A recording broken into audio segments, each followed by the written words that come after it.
What if I told you that the most important conversation you will ever have is the one you're drowning out? That the very voice that holds the answers to your biggest questions, the path to your deepest peace, is being silenced not by the world around you, but by the world you've built inside your own head. We live in a world that worships business. We wear our full calendars and our mental load like a badge of honor. But let me ask you a serious question. Has all that thinking, all that worrying, all that mental gymnastics actually brought you the clarity, the success, and the peace you're looking for? Or has it just left you feeling exhausted? I want to tell you a story. It's an ancient story, but it's more relevant today than ever.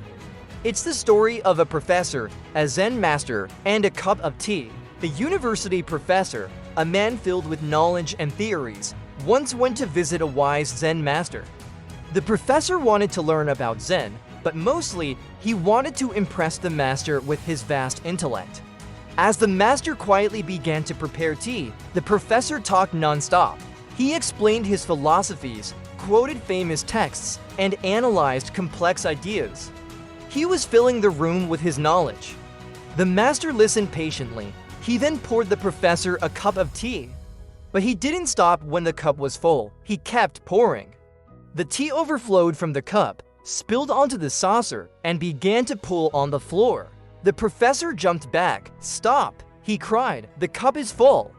It can't hold any more." The master set down the teapot and looked the professor directly in the eye. He said, "You are like this cup, so full of your own thoughts, ideas, and opinions. How can you learn anything new? How can you taste the true tea of wisdom until you first empty your cup? Your mind is that cup, and right now, for most of us, it is overflowing. It's overflowing with to-do lists, with other people's expectations, with regrets from yesterday, and anxieties about tomorrow. There is no space, and when there is no space, there can be no clarity. There can be no new, brilliant ideas. There can be no peace.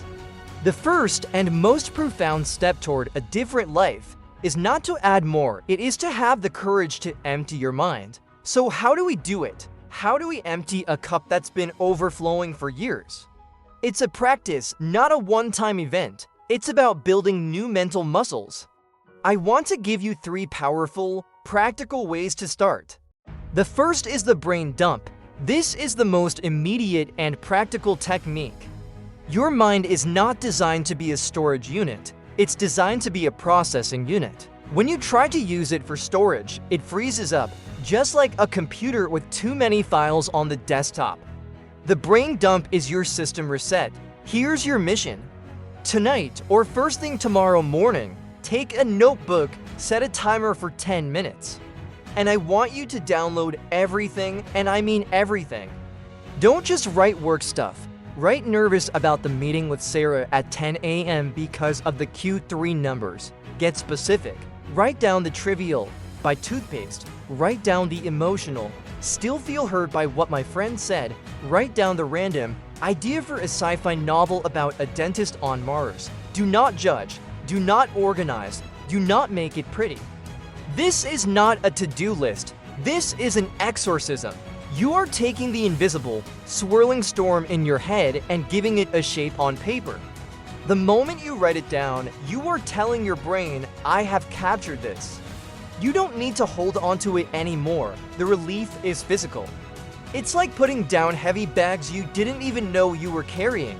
The second practice is the daily digital detox. If the brain dump empties the cup, the digital detox is about stopping the constant dripping that keeps refilling it. Our minds were not built for the fire hose of information we subject them to every day. I'm not asking you to throw away your phone. I'm asking you to create a sanctuary in time. I want you to commit to just 30 minutes a day. 30 minutes where you are not consuming any external information. No phone, no podcast, no TV, no book, nothing. But what will I do? I hear you asking, this is where the magic happens. You will be bored, and boredom is the incubator of genius. In that space, your mind will initially rebel. It will feel itchy, but then it will start to settle. It will begin to process what's already inside. This is when you have your best ideas. This is when you notice the feeling of the sun on your skin, or truly hear the birds sing. This is when you can finally hear that quiet, inner voice of intuition that has been trying to guide you all along. Start with 30 minutes. It will feel like a revolution. The third practice is the observer's walk. This is about changing your relationship with your thoughts entirely. Right now, you are probably fused with your thoughts. You think, I am anxious, as if anxiety is who you are. What if you could step back?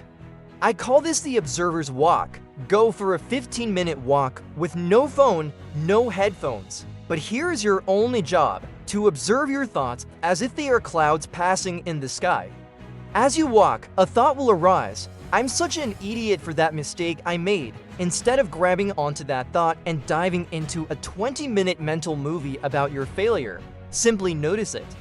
Say to yourself, there is the I'm an idiot thought, and then let it drift away like a cloud.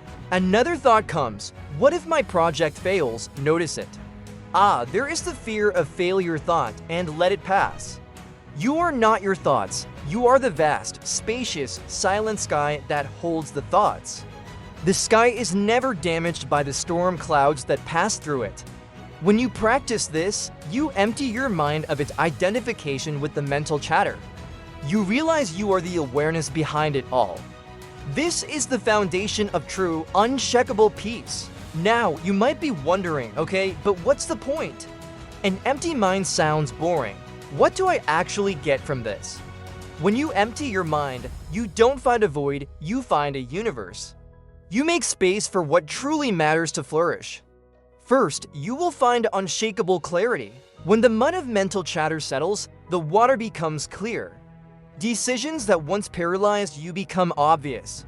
You can see the path forward because you're no longer blinded by the fog of what-ifs and should-haves. You stop overcomplicating everything. Second, you will unlock a deeper well of creativity. The best ideas don't come from straining your brain. They emerge from the quiet. They are gifts from the depths of your unconscious mind, and they can only be received when the surface of your mind is still. The empty mind is a receptive mind, open to inspiration from anywhere. And finally, you will discover a peace that is not dependent on your circumstances. This is the ultimate prize. This is the peace of the sky, not the clouds. It's the profound understanding that at your core, you are stillness and awareness. The external world can be chaotic, but your internal world can be an anchor. This peace is who you truly are when you strip away all the noise you've mistaken for yourself. This is not just a theory. This is a path. And every path begins with a single step. So I am issuing you a challenge. The 7-day Empty Your Mind Challenge. Here is your mission, should you choose to accept it. 1. The morning dump. Every morning, for 7 days, give yourself the gift of 10 minutes. Perform your brain dump. Empty the cup before the world has a chance to fill it. 2. The sanctuary hour. Block out 30 minutes, just 30 minutes in your day for a digital detox. No inputs. Just be, walk, stare out the window, just breathe. Let yourself be bored. 3. The observer's pause. Once a day, when you feel a strong emotion or a stressful thought arise, practice being the sky. Pause, take a breath, and just observe the thought cloud passing by. Don't get swept away by the storm. That's it. These are not huge, time-consuming tasks. They are small, deliberate acts of rebellion against a world that wants you to be constantly full, busy, and distracted. For 1 week, choose emptiness. Choose space, choose silence, see what happens. See what arises in you when you finally create the conditions for it to be heard. You have nothing to lose but the noise, the anxiety, and the overwhelm. And you have everything to gain: your clarity, your creativity, and your peace. The professor needed an empty cup to taste the tea. You need an empty mind to taste your own life. So I'll leave you with one final question. What could possibly be more important than that? If you're ready to reclaim the space in your own mind, subscribe to the channel and hit the bell so you don't miss what's coming next. Share this with one person who needs a little more silence in their life. Thank you for watching. Remember, the most powerful thing you can do today is nothing at all.